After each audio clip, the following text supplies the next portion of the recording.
1 week season. What is going on, OWS fam, YouTube fam, DFS fam? Welcome to the week 5 edition of the OWS Angles podcast. I am your host. I am your guest. I am JMToWin. As always, throw this baby on 1.5x speed or 2x speed, and let's get started with our first 10-game slate of the season. If you are new here, I provide content at oneweekseason.com. What I am doing this year is I have a journal that I'm keeping up with throughout the week in Discord for Inner Circle members. That whole journal goes into the scroll on Friday mornings, so you can catch up with all my thoughts throughout the week. Friday afternoon, Friday evening, my player grid, which is my player pool organized by tiers, goes into the scroll. And then Friday night, Saturday night, I continue to drop some thoughts into the journal that sort of bridges the gap between my builds or my player grid, my early week thoughts, and my builds on Saturday night. And then late Saturday night, I will drop an update up top of the player grid showing my exposures and sort of what I'm working with on that particular week. This Angles podcast is an opportunity for us to sort of step back and look at things from a different angle and sort of talk through the slate, try to make sure that we are not covering the same things that I'm covering in other areas, but just covering the opportunity to expound on thoughts out loud in a solo podcast format, opportunity to talk through sort of some high level stuff on the slate and maybe some strategy elements on the slate. Quick note before we keep moving into this one. I'm still sick. If you listened last week, I was sick. And last week, I thought I was better on Sunday and started, treating things like normal life on Monday. And then by Tuesday, I was sick again. So learned my lesson. And yeah, if I'm talking a little slow or lose my thoughts a little bit, bear with me. I'm not quite at 100%. But I've got my notes and some fun things to talk through this week. Justin Fields, that's the big question on this slate because, well, I started out looking at the slate, looking at how I might play the slate on Monday night, I think it even was. And it was like, I posted my journal on Discord, like Justin Fields feels like a free square. This is such an easy and obvious spot. And then I flew to Oakland on Tuesday to reserve my entries. And during my layover, for those of you who aren't aware, Oregon, because they're working with DraftKings for the sportsbook, they decided to take away DraftKings DFS. So I fly to Oakland every week to reserve my entries. I fly, have like a 2 or 3 hour layover, fly back home that same day. So I was at the airport that day and dropping some thoughts into Discord. And then I listened to one of our DFS lab shows on YouTube, and it was Cheeseman and Hilo, and they built a Justin Fields roster. And then I was reading some comments on the video, and most of the comments were to the effect of, the first thing I did this week was build a Justin Fields roster. And I realized, okay, this is not going to be sneaky at all, right? This is going to be extremely popular this week. And then I watched that Jets-Dolphins game. This year I've been watching all the games. That was one of the games that was still on my queue to watch at that point. So I'm hanging out at the airport watching the game on my phone, and it was like, boy, the Jets are bad. And man, the Jets really do not want to pass. And something that we've already talked about earlier in the year, but I was just reminded of it, right? Justin Fields comes back, plays his first game back after his concussion, and it was like, oh man, they really do not want to let him throw the ball. They were trailing all game, and it was like, where did this production come from? This 28, 29 DraftKings points that Justin Fields put up. Like, we're halfway through the third quarter, and he still hasn't been allowed to throw the ball at all, right? And we had to wait until deep into the third quarter, into the fourth quarter, before they let him throw the ball, before Garrett Wilson was able to get his stats that look good when we look at, past scores, past DraftKings scores on the season. But it's like, well, how did he get there? It really took the game going, and the Jets remaining behind. And so Justin Fields, this is an interesting spot because the matchup is tremendous, right? It looks so obvious on paper. To date, the Cowboys have essentially, if you just took the quarterback stats against the Cowboys on the year, they have basically created the NFL MVP to start the season. So you just take the stats of whatever quarterback has played the Cowboys, and it's like, well, that's the MVP of the 2025 season. The Cowboys defense has been so bad. They've been so attackable.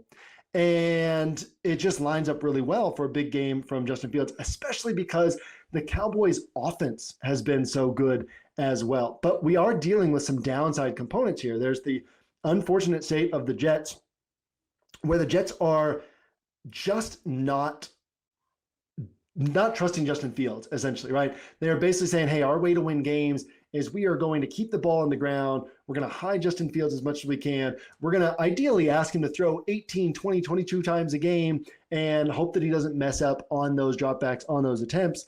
And what you really need is the opponent pulling away in order for Justin Fields to open things up, in order for a Justin Fields stack, Justin Fields plus Garrett Wilson hit. Now, can Justin Fields hit without one of his pass catchers hitting? Yeah, I mean, he could run for 100 plus yards. He could run for multiple touchdowns. But what we're ideally looking for is a place where we can stack the quarterback. The Jets are a clear team to stack because they don't really have a lot of pass game weapons. Garrett Wilson has this outrageously high percentage share of his team targets because he's the only strong weapon on this offense right now. And so what we really want is that spot where we can play Fields, we can play Garrett Wilson, call it a day and say we're getting these points here. Now, can the Jets fall behind by enough that they are forced to throw here? Well, on the plus side, we have a Jets defense that has looked very bad this year, that's very passive, that for some reason Steve Wilks, A, was hired, and B, is being allowed to call the plays here for this team, where Aaron Glenn was hired to be the head coach because in part of his defensive acumen. So this Jets defense does not look good right now. This is definitely an attackable defense. And the Cowboys offense has looked tremendous. But the drawback, we've talked about this since coming off of week one, right? It's very clear that the Cowboys are not planning to be an aggressive offense. They want to run the ball. They want to build their passing attack off the run. Their passing attack has looked tremendous this year. Dak has looked tremendous this year. He looks like 2023 Dak when he was on an MVP pace. He was in that conversation, and actually better than 2023, because 2023, the story was like, man, Dak is putting up outrageous numbers and he looks so good against average teams, bad teams. And then when he would play the best teams, it wouldn't be there on those weeks. Well, this year he's been doing it against tough competition. He's been doing it week in and week out, but they're not asking Dak to drop back and throw the ball a bunch. They're not asking him to take over games in games that the Cowboys are controlling, in spots where the Cowboys are controlling things. And so their natural state is to be sort of run-based and build off of that. Brian Schottenheimer's talked about how proud he is of the fact that two of his offenses in his career have been the number one rushing offense in the NFL with two different teams. And that's a big feather in his cap in his mind, because that's how he wants to attack games. That's how he wants to build his offense, is through the ground game. And so we have to account for that in this spot as well. So there's a very clear picture here where, okay, so yes, there's a clear case to the upside. Let's get that out of the way. Justin Fields looks tremendous on paper. There are ways this plays out such that Justin Fields has his 100 yards rushing and multiple touchdowns, or, likelier, and what we're really hopefully targeting here, or ideally targeting here, is the Cowboys do enough that they push the Jets to open things up on offense, and Justin Fields plus Garrett Wilson, maybe even plus Mason Taylor or plus Breece Hall, ends up being the way to win a tournament this week. You get another, third time in 4 games that Justin Fields puts up 28 plus DraftKings points if he does it this week. And yes, he got hurt against the Bills, but he played a lot of that game. So we have to count that one in there where he got 5 DraftKings points and looked bad all game long. But we can get another one of these 28 pointers. Justin Fields is the way to play. So yes, there is a clear pathway to Justin Fields being the play of the slate.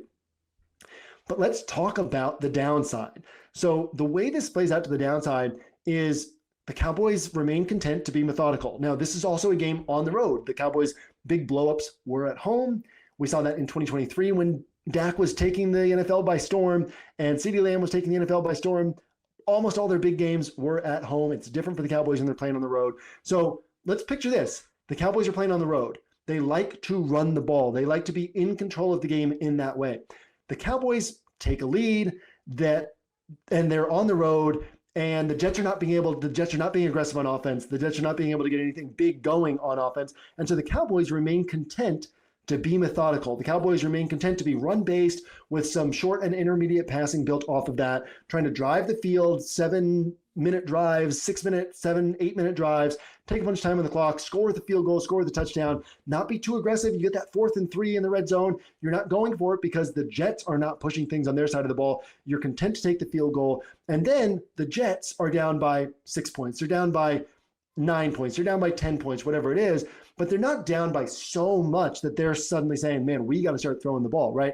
They keep saying, all right, we are within the range of this game breaking our way, right? One mistake from the Cowboys and we capitalize and score a touchdown on that drive. Now we're back down 2, we're back down 3, whatever it might be, and we're right back in this game. And so there's a very real risk that the Cowboys, even though they've got this concentrated offense that's really good and is in a good matchup, that they are just content to be methodical and stay in control of this game throughout. We have to think about how teams are trying to beat other teams. When you're in a game against an offense like the Jets, and then the Jets are also being conservative, if you're the Cowboys, one of the big things is, right, we just said, Jets stay conservative, and they're saying, hey, if the Cowboys make a mistake or we get an interception, we force this turnover, whatever it is, and then we can score, and then we're right back in this. Well, the Cowboys then, look at the Packers a couple weeks ago against the Browns. They ended up losing that game, but they played that game the right way. It was like, look, the Browns cannot do anything against our defense. Yeah, we're only up 10-0, but let's just not make mistakes. Jordan Love ends up throwing that interception on a tight window throw that he didn't need to make. That ends up turning the game around. The Browns are able to score there and all of a sudden turn this into a game. Well, that's what the Jets are trying to do. So there's a very real scenario in which the Cowboys just say, look, we're up 13-3.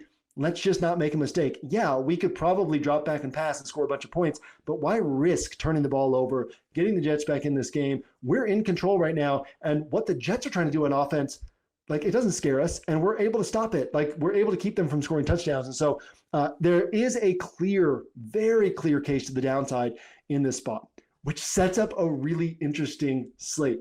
Because if this game plays to the upside, Fields has 28 plus DraftKings points in 2 out of 3 games, right? And if he has another one of those, he becomes immensely valuable on this slate. And 1 or 2 of, like I said, Garrett Wilson, Breece Hall, Mason Taylor are almost certainly valuable as well. And so with things playing out into the upside, you have a chance to get 4 spots on your roster, right? 5 spots on your roster, right? Even 6 spots on your roster, right? You could play Breece Hall, Garrett Wilson, Justin Fields, Javonte Williams, Jake Ferguson, George Pickens, and say, man, this game is high scoring. Both these defenses are bad. The Cowboys offense is good. The Jets can do something if they get aggressive and fall behind. And all of a sudden we're getting all these points, right? I worked through the numbers in my journal earlier this week of the Cowboys, Dak plus all 3 of these guys, or all 3 of these guys without Dak. Like, they have pretty consistently, I think it's 2 weeks in a row, they've been in this 4X salary range, just playing Ferguson and Cowboys wide receiver 1 and Javonte Williams all together, that they've been in this 4X salary multiplier range. And so if we get one of these games where the Cowboys are scoring points, well, all 3 of these guys could be viable. And if there's a spot where all 3 of these guys are viable, then the Jets are having to open things up against this bad Cowboys defense. And all of a sudden we have this big game. There's also a scenario, we can't discount the scenario in which the Jets adjust here, right? The Jets, Aaron Glenn, who was very upset with his Jets team after this last game, frustrated with the mistakes, frustrated with the way that they're playing.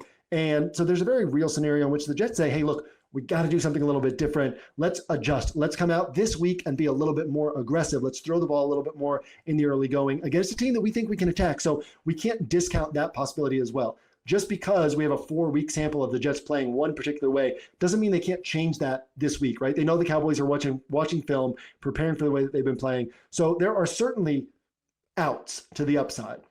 But there are also very clear paths to the downside. And that's where this slate gets tricky. So every slate is unique. We talk about that all the time at OWS because we talk about the slate because DFS is not a game of picking players. DFS is a strategy game. DFS is a game of understanding how we position ourselves to win the most money when we win, based off of what other people are doing, based off of what that particular unique slate provides. And so on this particular slate, my thought process kind of went through, oh wow, like Fields is such an easy, obvious play, to then, man, there's such clear ways that Fields could fail though. He's going to be popular, and there are very, very clear pathways to Fields failing. So if he fails, who's the quarterback who wins you a tournament this week? Well, then you start digging into things and it's like, who's the quarterback who wins you a tournament this week? You might have gone through the same thought process yourself of like, all right, if I'm moving away from Justin Fields, where do I go? Oh, I'll go to Justin Herbert. I'll go to Jared Goff. I'll go to Daniel Jones. I'll go to Sam Darnold, whatever it is, right? And there are very clear, like I've got, you'll see it in the player grid, but I've got like a good, 10, 11, 12 quarterbacks that are viable in this category. And I have them in different tiers, but I just wanted to pull out 5 for this discussion. So Justin Herbert, yeah, he could be the guy, but he needs the game environment to work in his favor in order for him to put up 30 plus DraftKings points. So let's say that Justin Fields ends up having like a 12-point game, a 13-point game. The Cowboys stay in control throughout this game. The Jets never have to get aggressive, and the Jets end up losing or even end up winning, right, where the Cowboys make a mistake, and it's this kind of moderate to low-scoring game. And Fields, 20% of the field, 25% of the tournament field has Justin Fields, and those rosters are all kind of canceled out, right? They're not going to be the ones that win tournaments. So what does, right? Well, yeah, 20 pointers somewhere else is better than the Justin Fields rosters, but what's the roster that could separate? What's the quarterback that could put up 25, 27, 30 plus DraftKings points to be the quarterback you had to have, right? Can it be Herbert? Well, Herbert probably needs the game environment going a certain way. And in order for the game environment to go a certain way, we need the Commanders to be doing really well on offense. Jaden Daniels looks like he's going to be back this week, but Terry McLaurin's going to miss. We still don't know on Deebo Samuel as of this being recorded. And so then it's like, well, how do the Commanders push this into like a 28-31 type of game when they're missing their downfield weapon? Jaden Daniels is coming back from a knee injury. It's really hard to pass against the Chargers, and the Commanders don't have the best pass defense, right? So from the Chargers, the Commanders don't have the best pass defense. So from the Commanders' perspective, what you want to be doing here in order to win this game is say, all right, like our clearest path to beating the Chargers is running the ball well, short area passing, running the ball well, driving the field, keeping the ball out of Herbert's hands, shortening this game, trying to win like a 23-20 type of game where, you know, we're doing well enough on offense to get points on our drives, to have put together drives, put together points, where we're forcing the Chargers to march the field, kind of shortening the game a little bit that way. And so it's kind of harder to see the pathways to this game taking off. It's harder to see this turning into a shootout, which is where Justin Herbert goes from being an 18, 20, 21 point quarterback up to like a 26, 27, 30 point quarterback this week. So yes, it can happen. Very clear paths to it not happening. Jared Goff, this is a week where I've said it over and over again. This feels like one of those weeks where Goff could have one of those random 27 pass attempt, 5 touchdown games. The Lions should be able to score at minimum 4 touchdowns against the Bengals. It won't be surprised if they score 5. It won't be surprised if they score 6. It won't even be surprising if they score 7. And maybe most of those come on the ground. But there's also a clear pathway to Jared Goff throwing for 300 plus yards or even 250 yards, something like that, but for 4 or 5 touchdown passes. And yeah, it's obviously very clear opportunities for Jared Goff to throw the ball, 27 or fewer times, have 250 passing yards, and have 2 touchdowns, and at 6,500, he's not worth it this week. So Jared Goff, clear pathways to the upside, but his likeliest scenario is not getting there this week. Daniel Jones, we have a Colts team that is just consistently moving forward, right? But they're not hitting a ton of big plays. They take some downfield shots, but their thing isn't like, they're not the Seahawks, where it's like just peppering the intermediate and downfield areas of the field, deep average depth of target, lots of big plays. For the Colts, it's like pretty methodical, right? It's turn our first down into second and manageable. And if that doesn't work, turn our second down into third and manageable, and then convert the first down, right? And just keep moving down the field. And against a Raiders defense that kind of keeps the ball in front of them, they're solid, they're not great. If Max Crosby is playing, I know I think he missed practice yesterday, but I would expect that he's playing this week. Max Crosby can wreck the game. I mean, obviously the Browns have more pieces than just Myles Garrett, but when you have one of these guys, there's a reason why these guys are among the highest paid players in the entire NFL, right? They can wreck drives. And we saw that last week with Max Crosby over and over again. This Raiders defense is not bad. The perception around them is that they're bad, that this team is down in the dumps. Realistically, this Raiders defense is just kind of meh, right? They're okay. They're fine. They're not good. They're not bad. But that still doesn't set us up, especially with a Raiders offense that has been playing really poorly so far this season. Geno Smith has been playing really poorly. And doesn't set us up for clear opportunities for Daniel Jones to be pushed. So can Daniel Jones throw for 275 and 2 touchdowns, or can he throw for 1 touchdown and get a quarterback sneak for another, or add 2 or 3 points on the ground? Yeah, absolutely. He can get one of these 18, 20, 22 point games. But how does he put up a tournament winner? That's a little bit harder to see in this spot. Sam Darnold, we've got a spot where the Seahawks are the most efficient passing attack in the NFL. They are one of the lowest volume passing attacks in the NFL, but they're now playing a Buccaneers team that's tremendously difficult to run on, that most teams skew toward the air against. So that's the plus for Darnold in the spot. The negative, the minus, is that this entire offense is built off of the run. And so if you switch to a drop back passing game, it's not the same offense anymore. So you lose that efficiency that you're getting with this Kubiak outside zone, boot action off of it, stretch the defense vertically, stretch the defense horizontally, keep the defense off balance at all times. It's a run to the right. It's another run to the right. It's a fake to the right and a boot to the left. It's a run to the left. It's a run up the middle. It's a play action, drop back, shot downfield, like just the way that he's able to keep this cadence in balance, similar to a Kyle Shanahan offense, keep the defense off balance, is such a big part of what makes this Seattle offense special. So if we do get like a 35-37 pass attempt game from Darnold where they say, look, we really can't run against the Bucs, let's adjust, let's switch to more of a drop back passing attack. Well, yeah, we get more volume, but it's not the same volume that we're getting with their typical high efficiency passing attack.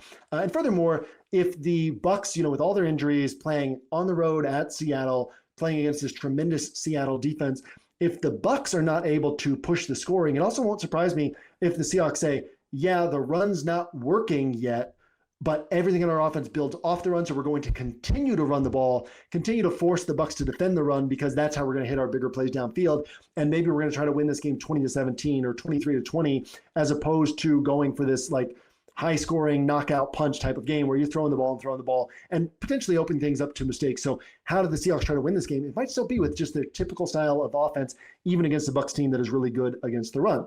And then we've got Jackson Dart as the fifth quarterback I want to highlight here. Only 20 pass attempts last week, basically like a Tim Tebow game plan where they were saying, okay, designed runs to Scatterboo, and every once in a while drop a pass in there. And then you're missing Malik Neighbors. So Jackson Dart's popped a little bit in the optimizer for me this week, earlier in the week, more than later in the week. But again, you can see the pathways to it. But in that price range, you'd rather have Justin Fields, right? And if Dart hits, we recognize it's probably for like 17, 18, 20 points, probably not for like a 25, 28 pointer. So we have this situation that's very unique on this slate. I'll work through it more deeply in the player grid, and I've worked through it in my journal, so you'll be able to read those. If you're not an Inner Circle member, you'll be able to read those in the scroll, just my progression through my thoughts this week. But just a very unique setup in which, Justin Fields is clearly the guy likeliest to put up 28 plus DraftKings points. But there's also very, very clear pathways to not only to him not putting up that type of score, but to him putting up like sub 15 DraftKings points. And if that happens, then who else hits? And is there anybody who hits in a had to have it type of way? Now, I also want to mention this. I was talking to Kevin Adams this week. Kevin Adams, former founder of FTN, DFS Guru Elite, started Stat Rankings this year, which just a reminder, statrankings.com, really awesome site. They have tons of stats that are paywalled at other sites and that are available at Stat Rankings for free this year, because it's the first year they started the site.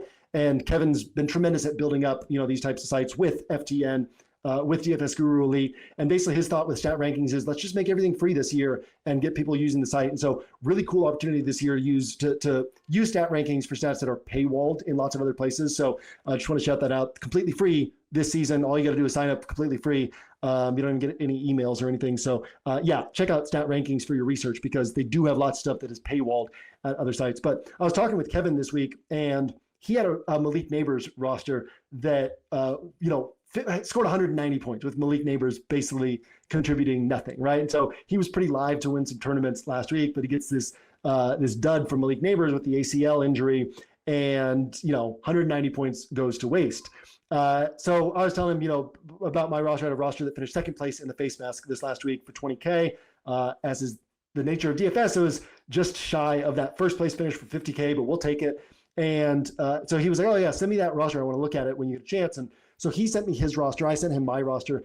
And his roster was a Jackson Dart, Cam Scatterboo, Malik Neighbors build.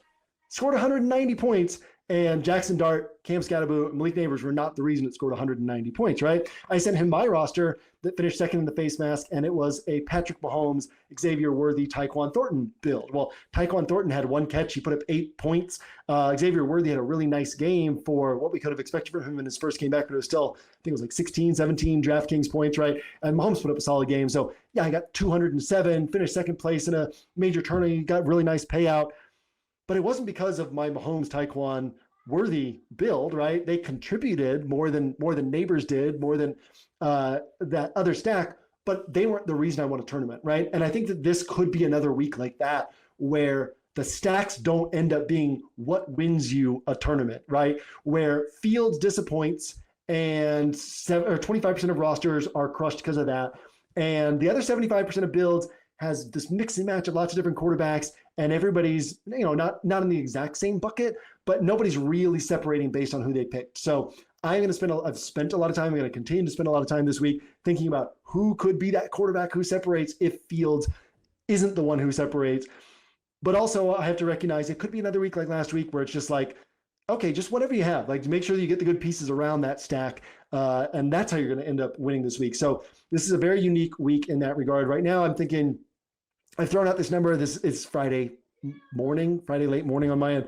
So there's still a lot of time for this to adjust and develop. But where I'm kind of looking at things right now is like, I'm playing single entry 3-max this week again, so no MME for me. And it's been like, okay, maybe I will end up with 50% of my bankroll exposure on Justin Fields, and maybe I will end up with the other 50% just mixing and matching different things, right? Trying to account for what happens if Fields is the quarterback you had to have, what happens if he's not.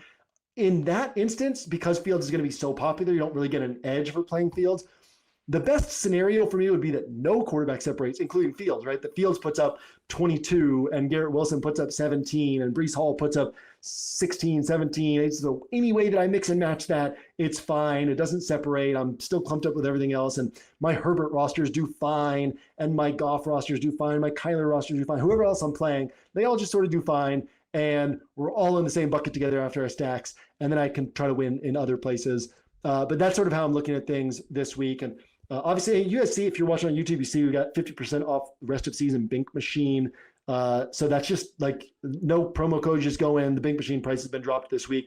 And so I do want to shout out, when I'm doing these single entry 3-max weeks, I use the Bink Machine heavily. I've got over 1,000 rosters already in the Bink Machine. I'm running at different points of the week, run it with different pools, different rules, run it with, different ceiling projection blends, and import my hand builds and sort of be able to just look at all these rosters, right? It gives you such tremendous power in terms of the extra opportunity to see lots of different rosters. So $74.50 is the price of the Bink Machine rest of season. And so 15 weeks left, that's like $5 a week, right? So if you're playing $100 a week in single entry 3-max, that's like 5% additional cost in order to multiply the power of your builds dramatically, right? In order to be able to see what the optimizer is spitting out, what different combos look like. I had a player block that I dropped into, I'll have it in the player grid today too, but I dropped it into my journal last night. We talked about it on the show with Pete Overzet today, a really fun player block that has a ton of upside and like clear opportunities to shoot you up to first place on a week like this. And that was one that I hadn't thought of, but it showed up in a Bink Machine roster and it was like, oh, I really like this. So I started building some rosters around that. And so I do want to shout out, like, if you're not an MME player, recognize that single entry 3-max, there's a ton of power in using an optimizer, and just really can supercharge your thoughts. And it's so cheap on like a weekly cost basis that if you're playing single entry 3-max, just want to shout that out and put you onto it as something to think about adding to your arsenal for the rest of the season. Okay, so moving over to running back, another really unique component to this week. And I made these notes on Thursday night before I went to bed. So these have even had to be updated now because we've got Chuba Hubbard now going to miss this week, Rico Dowdle stepping in, who I think is a really sharp play at 4,300. But then we also have Michael Carter at 4K. We have Rashad White at 4,700. On top of that, we have Breece Hall at 5,600. Cam Scatteraboo, if Tyrone Tracy is still out, at 6K. Javonte Williams, 6,200. Amarian Hampton at 6,500. Like, all these guys are priced lower than they really should be priced. That's a huge group of guys priced lower than they should be priced. And then we still have guys like Devon Achane, Jahmyr Gibbs, Jonathan Taylor, who are attractive at the top, who have the capability to put the slate out of reach. And so last week, on my show with Pete today, he mentioned, you had to have, Ashton Genty and Amarian Hampton last week. And I think that because of how like everybody was on Amarian Hampton and he had this 30-point game, and then because of how big Genty's game was, 37 points or whatever it was, like it kind of felt like you had to have one of those two guys, but it went overlooked that Bucky Irving put up 30 points, that Bijan Robinson put up over 30 points, that James Cook put up whatever it was, 25, 26 points. Like, there were so many running backs last week that hit for really strong scores that I didn't have any Genty, and I still had a second place finish, my highest ROI of the season.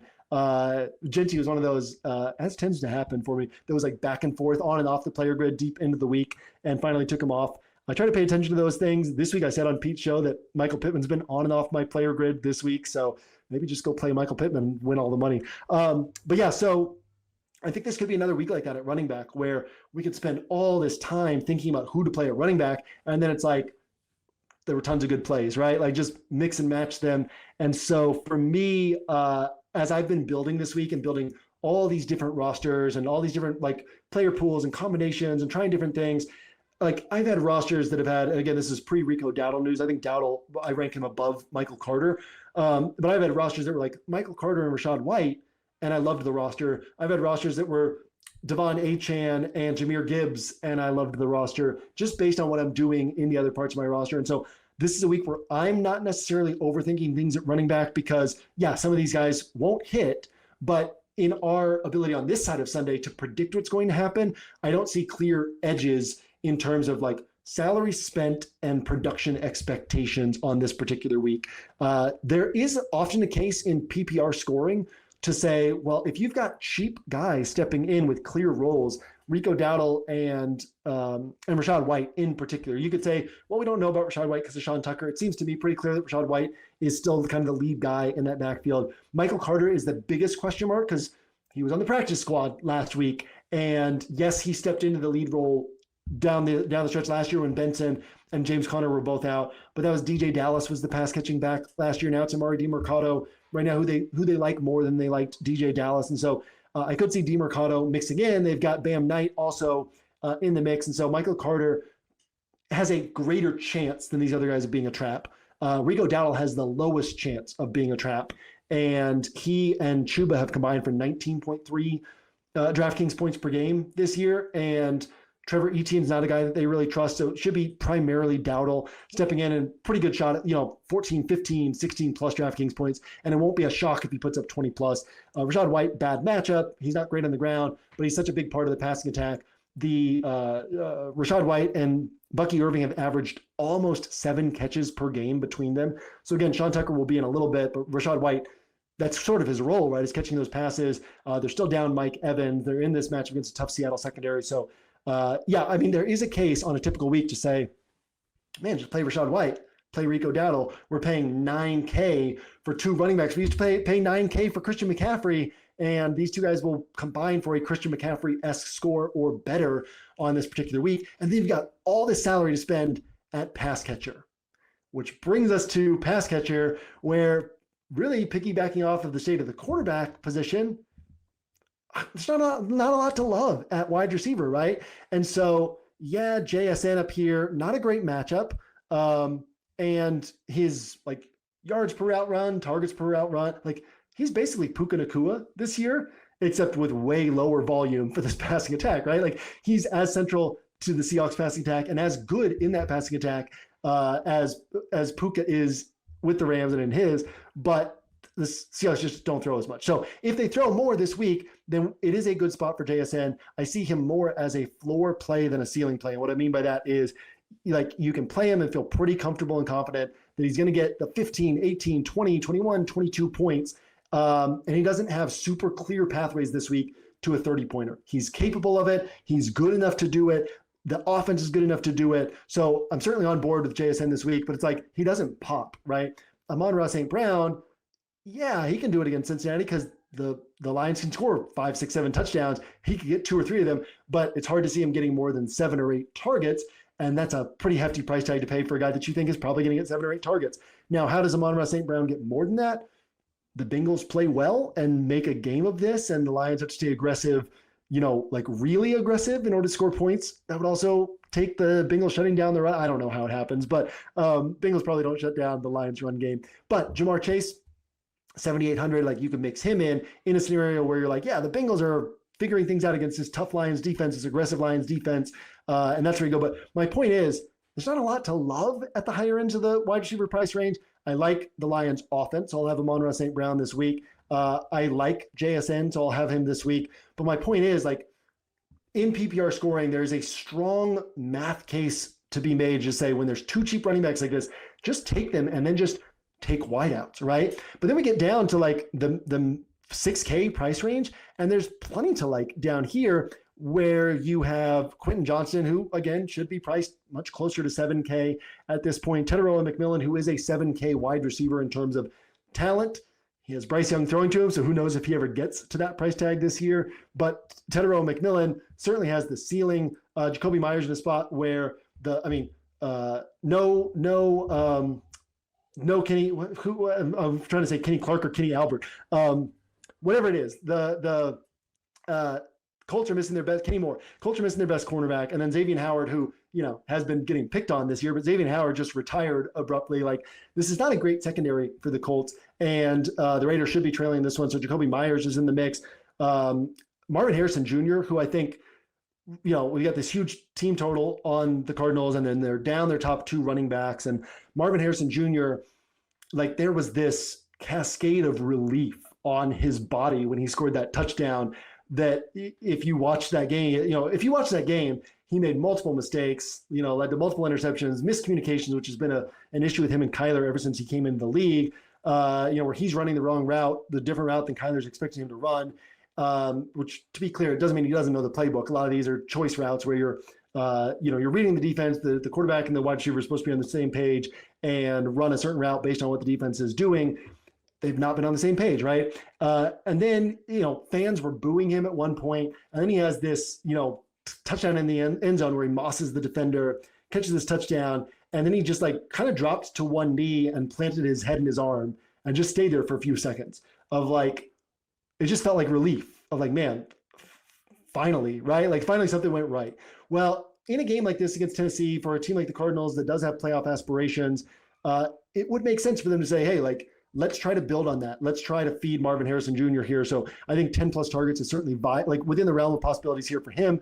Jalen Waddle obviously stands out with Tyreek Hill out. Chris Olave continues to see these targets even below. Michael Pittman going to be popular this week. Even Jamison Williams, with the upside on limited targets, but against the Cincinnati defense's downfield role. So there's a lot to like in sort of this mid-tier of pricing for wide receiver in terms of what you're getting for the salary spent. In terms of raw points, probably not a lot of tournament winners down here either. So yeah, it's a very interesting week where quarterback has a lot of question marks and we might not get any big scores. Wide receiver has a lot of question marks and we might not get any big scores, raw scores. And then running back has a lot of options. So there's just so many different ways that we can build this week. And then also I'll make a note of this. I'll also talk about this in the player grid, but this is a week where I'm going to give myself freedom. I have a broad wide receiver list. And I dropped it into my journal last night. So if you're an Inner Circle member, you've already seen it, but it'll go on the player grid today. And it's I've got normally for my bonus plays, which means not blue chip plays and not part of a game stack.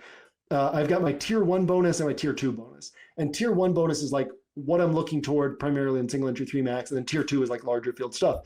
This week I have a tier 1A, a tier 1B, a tier 2A, and a tier 2B. And I might go all the way down to that tier 2B on single entry 3 max, because I think that wide receiver will produce points this week, but it'll be less predictable where those points come from. So dipping all the way down to even the tier 2B, just one player from that list, because these are guys with lower floors. They're less predictable to hit, but they can still hit, right? That's sort of what that category is for me. Well, I might want to mix in one of those guys on a roster. And so maybe, 30% of my single entry 3 max rosters have one guy from tier 2, even tier 2B, because this is a week where I know players are going to hit at wide receiver, but it's going to be way more difficult to predict who those players will be. And so I'm going to be more willing to embrace some variance on this particular week. So that kind of gives us a pretty clear view of how this week shapes up from a standpoint of what this slate is offering us, what's unique about this particular week, and sort of put a bow on this.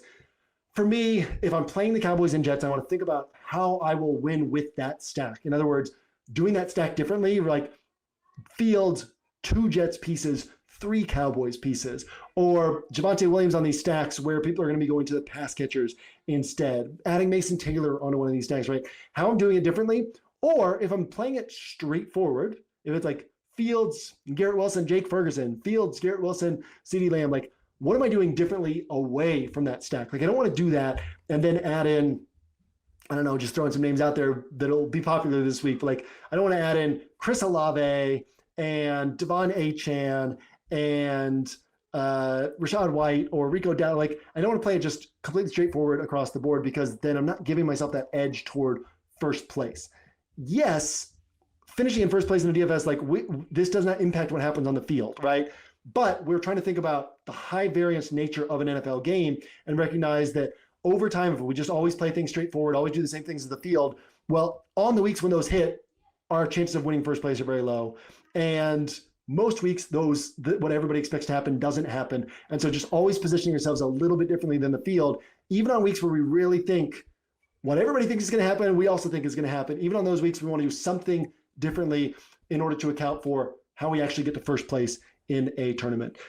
There's a chance, again, putting a bow on this, there's a chance we don't have to overthink running back this week with lots of solid scores and no one separator. And there's a chance that we should be willing to take a few bigger swings at wideout, some guys with lower floors but higher upside for, like one of our one-offs per roster. All right, getting to our bottom-up builds. Bottom-up build, we build with a 44K salary cap. If you're new here, we do this every week. We also have a bottom-up build contest that's linked at the top of my player grid. It's also linked in Discord in the BUB Challenge channel. It is free to enter. There's a $100 prize to first place. Also, if you win first place and you're not an Inner Circle member, you can choose to just get free Inner Circle for the rest of the season. If you're not a Bink Machine member, you could just choose free Bink Machine access for the rest of the year, although this week the Bink Machine is $74.50 and you get $100 just paid out to you. So you probably want the $100 instead. So $100 prize to first place, completely free to enter, and you got to build with a 44K salary cap. Okay, so what I did this week was I went Justin Fields, I went Garrett Wilson, and I went ahead and I actually did not even do a Cowboys bring back, so this is not a good roster in that regard. Because you do need the Cowboys pushing things, I'll probably have a rule this week that that my Fields rosters have to have a Cowboys piece. But in order to just sort of talk through some things, what I did was I put in Rico Dowdle on this roster. He might be, again, this news came out like literally while I was on air with Pete, or maybe right before, but I didn't see it until I was on air with Pete and he mentioned it. And then as soon as that show ended, I started this show. So I'm working through my Rico Dowdle thoughts kind of as I move through this, but just in terms of how the Panthers use their running backs, how they view Trevor Etienne in this offense, how big Rico Dowdle's role is likely to be. He's probably and how concrete that role is in a good matchup against the Miami defense. He's probably my favorite of the bunch of these cheaper options.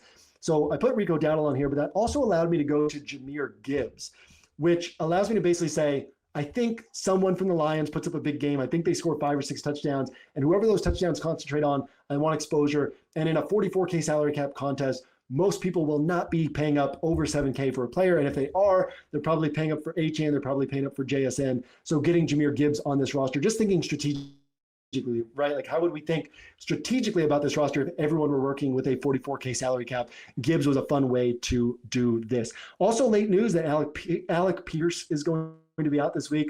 So I'm going back to the well with Adonai Mitchell on this roster. Who's going to want to play him after he tossed the football out of the back of the end zone last week on what should have been, what was it, a 76-yard touchdown? He ended up with 3 catches for 96 yards and should have had a score. I mean, should have put up 18 DraftKings points. I guess he put up like 11.6. So then also got minus 1 point for the fumble. So it should have been over 18 DraftKings points at high ownership at 3,100. His price would have been higher this week. More people would have been on him. Instead, one thing happens, right? He's a fraction of a yard away from the end zone, switches hands to hold the ball out in celebration. The ball loses grip on the ball. It goes out of the back of the end zone. And now nobody's going to play him, right? Just that one little thing is going to make the difference. Now, do the Colts say, hey, we can't trust this guy at all? Maybe. I mean, but he also hasn't been trusted to this point. That's why he's the number 4 wide receiver in spite of his immense physical talent. And so how much really changes? And if you're Shane Steichen, you're as likely to say, like, we might need Adonai Mitchell. Let's keep going back to him. Let's get his confidence up. Let's keep him going in this spot. You're as likely to do that as you are to say, let's not throw the guy the ball at all this week, even though he's going to be open, because he's always open. Adonai Mitchell's always open. And so Adonai Mitchell, go back to the well on him. That one little mistake, I don't think it's going to change his usage, but it is going to change his ownership this week. We already got Garrett Wilson on this roster. So right now we're working with Justin Fields, Garrett Wilson stack, Rico Dowdle, Jahmyr Gibbs at running back, Adonai Mitchell at wide receiver to save us some salary. Also going to go Darren Waller to save us salary at tight end. 16 snaps last week, but a 40% target rate when he was on the field. and now they're down Tyreek Hill, right? So Darren Waller, his rap career is over. He's back on the football field. And how quickly can they ramp him up? Like at this point, this is going to be something like a Jonnu Smith situation from last year where the Dolphins couldn't throw downfield anymore. And they were like, hey, let's use this chess piece in order to move the ball and we get all these 20-point DraftKings games from Jonnu Smith. Well, they decided to get rid of Jonnu Smith and bring Darren Waller in off the street in place of him. Darren Waller, if he's playing, like within a few weeks, I expect him to be like a guy that we're going to in DFS because he's going to be playing 40 to 50 snaps and he's going to be a big part of this offense with no Tyreek Hill. Does he get there this week? I don't know, but I'm willing to take the swing on some rosters. So throwing him in here at 3,500, I think he can get up to 30, 35 snaps this week. And if he does, he's got a good chance of being good value at 3,500. And then this allows us to go, I wanted to get Quentin Johnston on this team, but I'm also going to layer in some Ladd McConkey this week. Wasn't able to fit in Quentin Johnston salary-wise because I also wanted to get Marvin Harrison Jr. on this roster for the reasons we talked about earlier. And I'm going to get some Ladd McConkey because I do think there's going to be a week where the Chargers say, yeah, QJ is our number one now, but also like Ladd's very important to our offense. And this is a week where we're going to emphasize him. We're going to throw it to him 11, 12 times on this particular week. And so I'll have some Ladd McConkey this week. We've been early on QJ. I'm going to continue to hammer that QJ button this week, even though he's finally going to be popular. But I'm also going to hedge off that and layer in some Ladd McConkey this week. Wrap it up with the Saints defense. That gives us 43.9K in salary spent. That gives us 6.1K in salary left over. And again, that roster is Justin Fields at quarterback, Rico Dowdle and Jahmyr Gibbs at running back, Garrett Wilson, Marvin Harrison Jr., Adonai Mitchell, and Ladd McConkey at wide receiver, Darren Waller at tight end, and the Saints defense. With that, we'll call that a wrap. Very, very unique slate. Hopefully this helps you get your feet under you a little bit with how the slate shapes up, how we want to be thinking about it. I am going to get out of here. I will see you on 1 week season throughout the weekend. My player grid will be going up Friday evening. By the time you're watching this, it might already be up. I will see you on 1 week season throughout the weekend. I will see you at the top of the leaderboards on Sunday. Don't forget 50% off the Bink machine. Don't forget to check out statrankings.com, completely free. Yeah, that's it. See you on Sunday at the top of the leaderboards.